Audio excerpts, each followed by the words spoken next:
Bonjour, aujourd'hui j'aimerais vous parler des effets économiques de ChatGPT. ChatGPT qui a été créé il y a un an, en novembre 2022. C'est une application disponible sur Internet d'intelligence artificielle générative. Donc elle est disponible gratuitement, c'est un site Internet. Générative pourquoi? Parce qu'elle génère des contenus médias, essentiellement du texte, mais ça peut être aussi dans certains cas des images, voire des vidéos.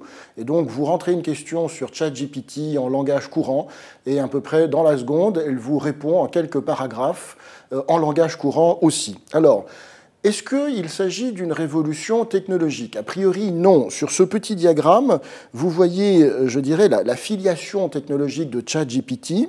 ChatGPT, c'est le mariage, si je puis dire, de trois grands types de programmation informatique. Le premier, il est relatif à ce qu'on appelle les Large Language Models, qui sont en fait des modèles statistiques linguistiques qui prédisent des séquences de mots probables grâce à des algorithmes qui tournent sur Internet.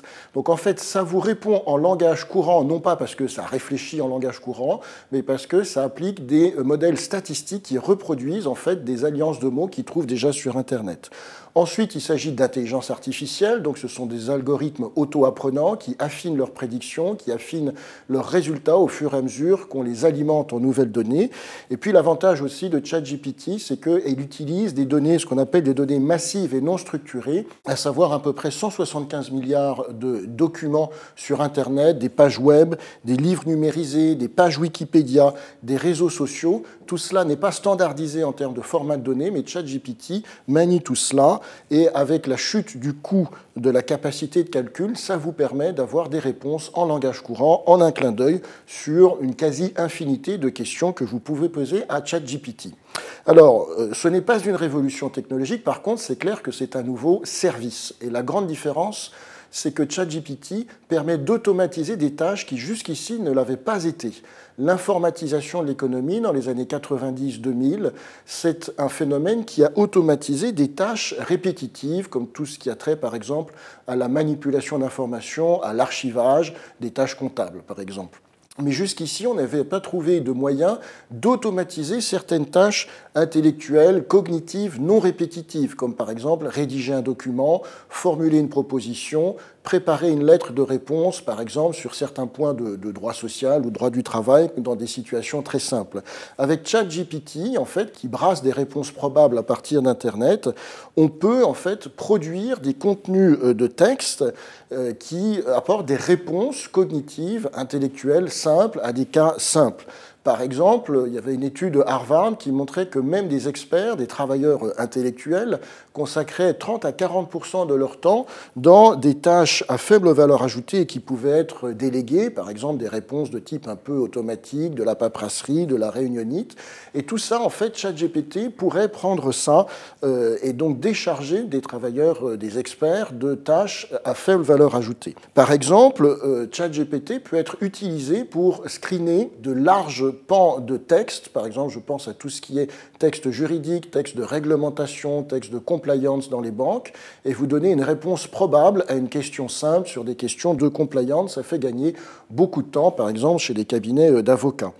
ChatGPT, ça vous permet aussi d'automatiser parfois de bout en bout certaines relations avec le client quand ça reste simple. C'est-à-dire c'est le robot qui répond à partir des questions du client, qui lui répond en direct quand la question est facile à traiter.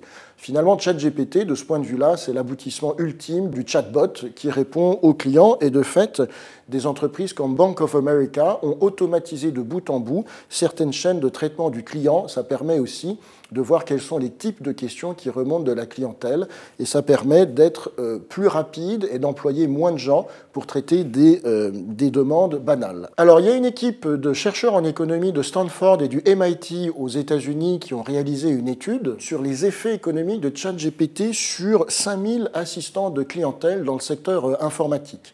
Alors, l'un des économistes de cette équipe, de Stanford, c'est un économiste star. Alors, il a toujours été assez optimiste sur les effets sur la productivité et les nouvelles technologies, mais il connaît très bien son sujet.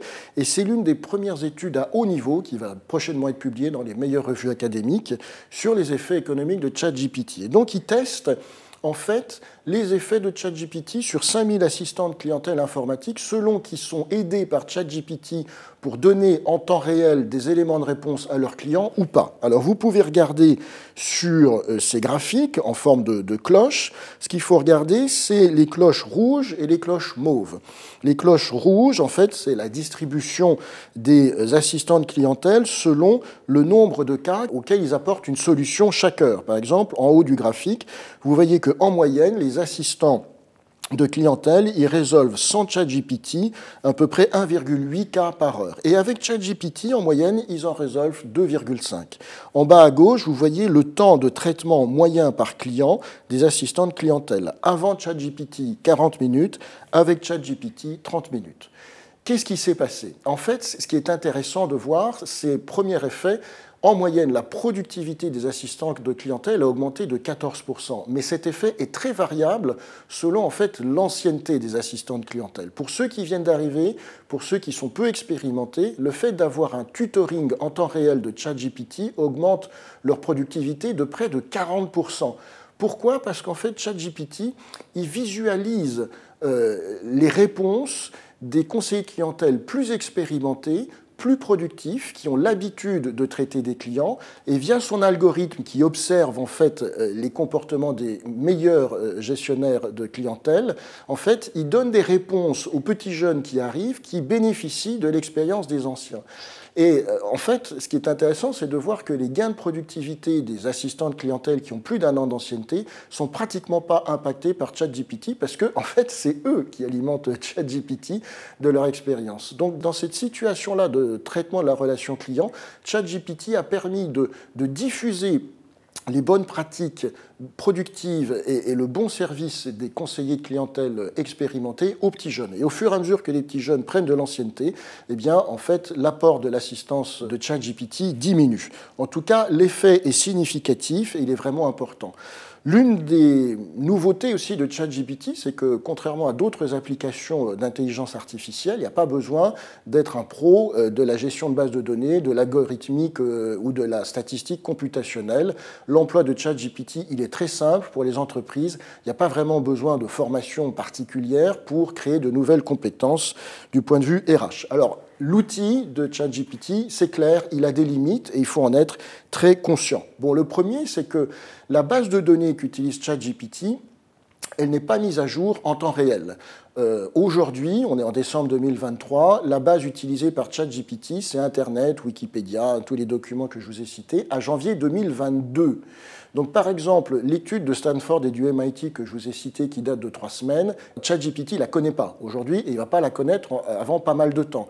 Aujourd'hui, ChatGPT, la guerre russo-ukrainienne, il ne connaît pas non plus. Donc ça, évidemment, il y a un problème d'actualité.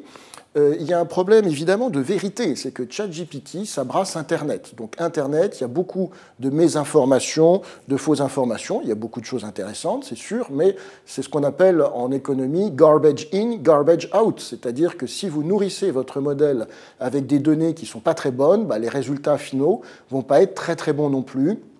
Et donc, ChatGPT, ça n'épargnera jamais les gens de séparer le bon grain de l'ivraie.